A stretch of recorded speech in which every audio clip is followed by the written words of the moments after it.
Hello students, तो अपना आज का लेक्चर स्टार्ट करते हैं। लास्ट लेक्चर में हमने श्रेणी क्रम संयोजन पढ़ा था, सीरीज ग्रुपिंग पढ़ा था, उसका डेरिवेशन हमने देखा था किस तरीके से हम करते हैं। ठीक है, आज के लेक्चर में हम पैरेलल ग्रुपिंग देखने वाले हैं, समांतर क्रम संयोजन देखने वाले हैं, रेजिस्टेंसेस का या फिर मैं बोल सकता हूं सेल का। ठीक है, सेल का यहाँ पर समांतर क्रम संयोजन देखेंगे तो देखो मैं बनाता हूं, आपने पहले भी ये देखा होगा। पहले हमने रेजिस्टेंस में और कैपेसिटर में भी हम ये बना चुके हैं, तो सेम उसी तरीके से हमें बनाना है। तो इस तरीके से मैं यहाँ पर बना रहा हूँ, लेकिन यहाँ पर जो मैंने ये नंबर ऑफ सेल लिए हैं दो में, यहाँ पर जितने मैंने नंबर ऑफ सेल लिए हैं यहाँ पर रो ये बहुत सारी है। ठीक है, मैं 3 ही सेल नहीं ले रहा हूँ, मैं कई सारे सेल लूंगा यहाँ पर, इसलिए मैंने इसको क्या बना दिया है, डॉटेड बना दिया। और इस तरीके से इसको कनेक्ट कर देंगे एक एक्सटर्नल रेजिस्टेंस से। यहाँ पर मैंने बना दिया एक्सटर्नल रेजिस्टेंस और इसको मैंने कर दिया। अगर मैं यहाँ पर देखूं तो इसका ईएमएफ ई बोल सकता हूँ, ई बोल सकता हूँ, ई इंटरनल रेजिस्टेंस आर, यहाँ पर भी इंटरनल रेजिस्टेंस आर और इंटरनल रेजिस्टेंस आर। ठीक है, इलेक्ट्रिक करंट यहाँ से सेलों से फ्लो होगा।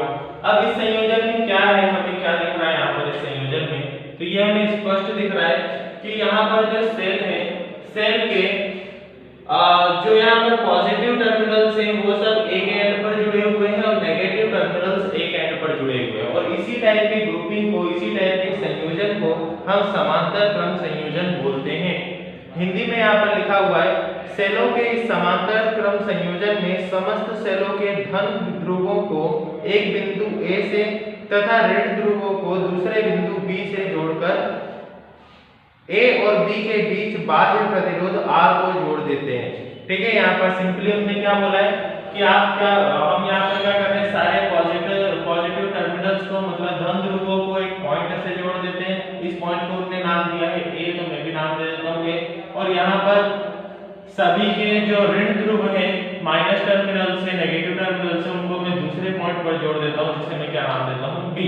और इस पूरे संयोजन को, इस पूरे ग्रुपिंग को मैं एक एक्सटर्नल रेजिस्टेंस से जोड़ देता हूँ, जिसको मैंने क्या नाम दिया है R। ठीक है, आगे बढ़ते हैं। आगे इसमें सिंपली क्या है, जो हमने कल प्रोसेस की थी वही की वही प्रोसेस हमें आज रिपीट करनी है। ठीक है, पहले हमने क्या किया था, ईएमएफ ऑफ अ सेल। एक सेल का अगर मैं ईएमएफ देखूंगा तो ईएमएफ क्या आएगा, E. Second, EMF of grouping, EMF of grouping. Grouping की अगर मैं ईएमएफ देखूंगा, विद्युत वाहक बल, अगर मैं सेल का देखूंगा, यहाँ पर जो लिखा है सेल का विद्युत वाहक बल कितना आ रहा है, ई आ रहा है। संयोजन का विद्युत वाहक बल तो क्या आएगा यहाँ पर, अब आप देखो, जब हम वहां पर सीरीज ग्रुपिंग में सेल को हमने जोड़ा था, ठीक है, तो यहाँ पर हर एक का ईएमएफ अलग अलग आता, यहाँ पर भी ईएमएफ अलग आता, यहाँ पर भी ईएमएफ अलग आता। इस तरीके से हर एक सेल का ईएमएफ अलग आता है। इसलिए मैंने क्या किया था, E1 + E2 + E3 कितने सेल थे, n नंबर ऑफ सेल थे, इसलिए सबको मिलाकर मैंने NE लिख दिया था। लेकिन यहाँ पर अगर मैं देखूं तो ईएमएफ एक ही आएगा।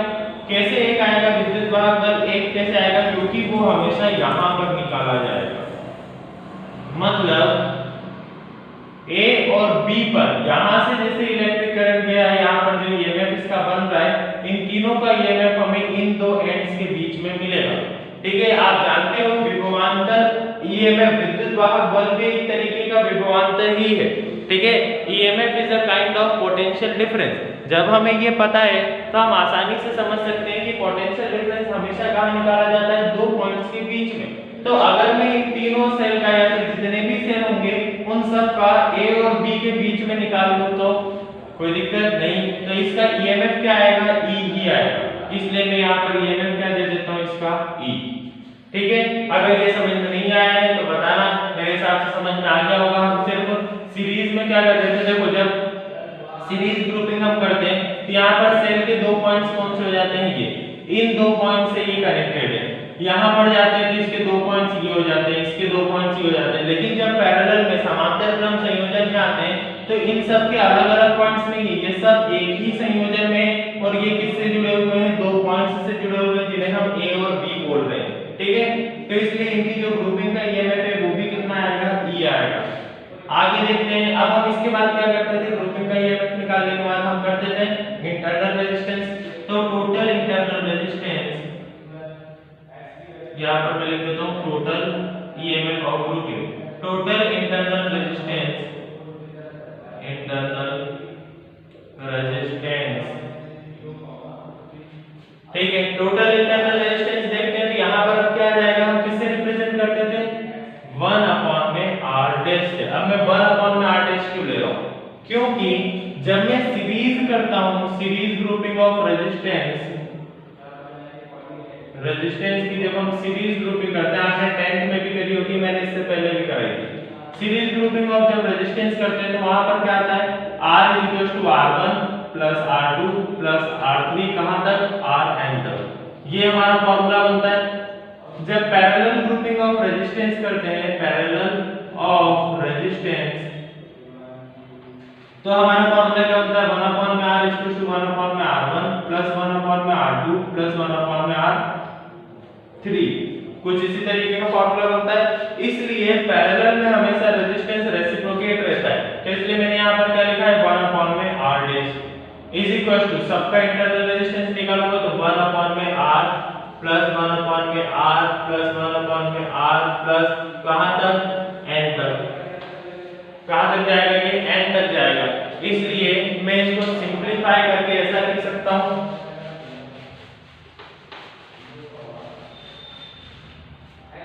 मैं इसको सिंपलीफाई करके 1 अपॉन में R dash is equal to n upon में R लिख सकता हूं। हाँ लिख सकता हूं। ठीक है, क्या किया है मैंने, सिर्फ और सिर्फ यहाँ पर इसको सिंपलीफाई करके देखो, 1 अपॉन में R, 1 अपॉन में R, 1 अपॉन में R कहां तक जा रहा है, n तक, तो ये क्या हो जाएगा, n अपॉन में R। इसलिए मैंने यहाँ पर लिख दिया 1 अपॉन में R डैश बराबर n अपॉन में R। लेकिन मुझे वैल्यू चाहिए किसकी, R डैश की चाहिए, तो मैं इसको लिख सकता हूँ और R डैश बराबर R अपॉन में n। R डैश ऊपर जाएगा तो ये R भी ऊपर जाएगा, n नीचे आएगा, तो इसलिए मैंने क्या लिख दिया, R डैश बराबर R अपॉन में n। कल हमने इंटरनल रेजिस्टेंस निकालने के बाद फिर क्या किया था, फिर हमने निकाला था total resistance. Total resistance, total resistance निकालने के लिए is equal to R plus R dash, R और R डैश को मिला देंगे, मिलाते हैं तो R क्या है, R ही है, R डैश क्या है, R अपॉन में n है, तो R अपॉन में n। इसको सॉल्व कर लेते हैं तो इसके अपॉन में कुछ नहीं तो 1 n nr प्लस R। ये किसकी वैल्यू हो गई, हमारे टोटल रेजिस्टेंस की वैल्यू हो गई। ठीक है, मैं लिख देता हूं यहाँ पर टोटल रेजिस्टेंस। क्लियर इतना। अब हमें पता है कि वी नो दैट, क्या पता है कि इलेक्ट्रिक करंट बराबर टोटल ईएमएफ अपॉन में टोटल रेजिस्टेंस होता है।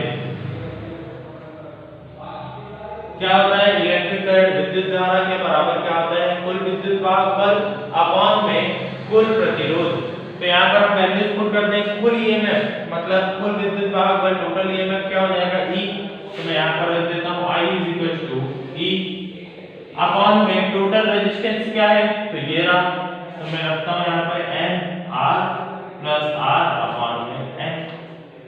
यहाँ पर कुछ नहीं है तो ये ऊपर जाएगा, तो मैं इसको लिख सकता हूँ I is equal to N E upon में N R प्लस R। ठीक है, क्या निकाला है हमने, यहाँ पर I निकाला है, इसमें इसकी यूनिट क्या हो जाएगी, एम्पीयर।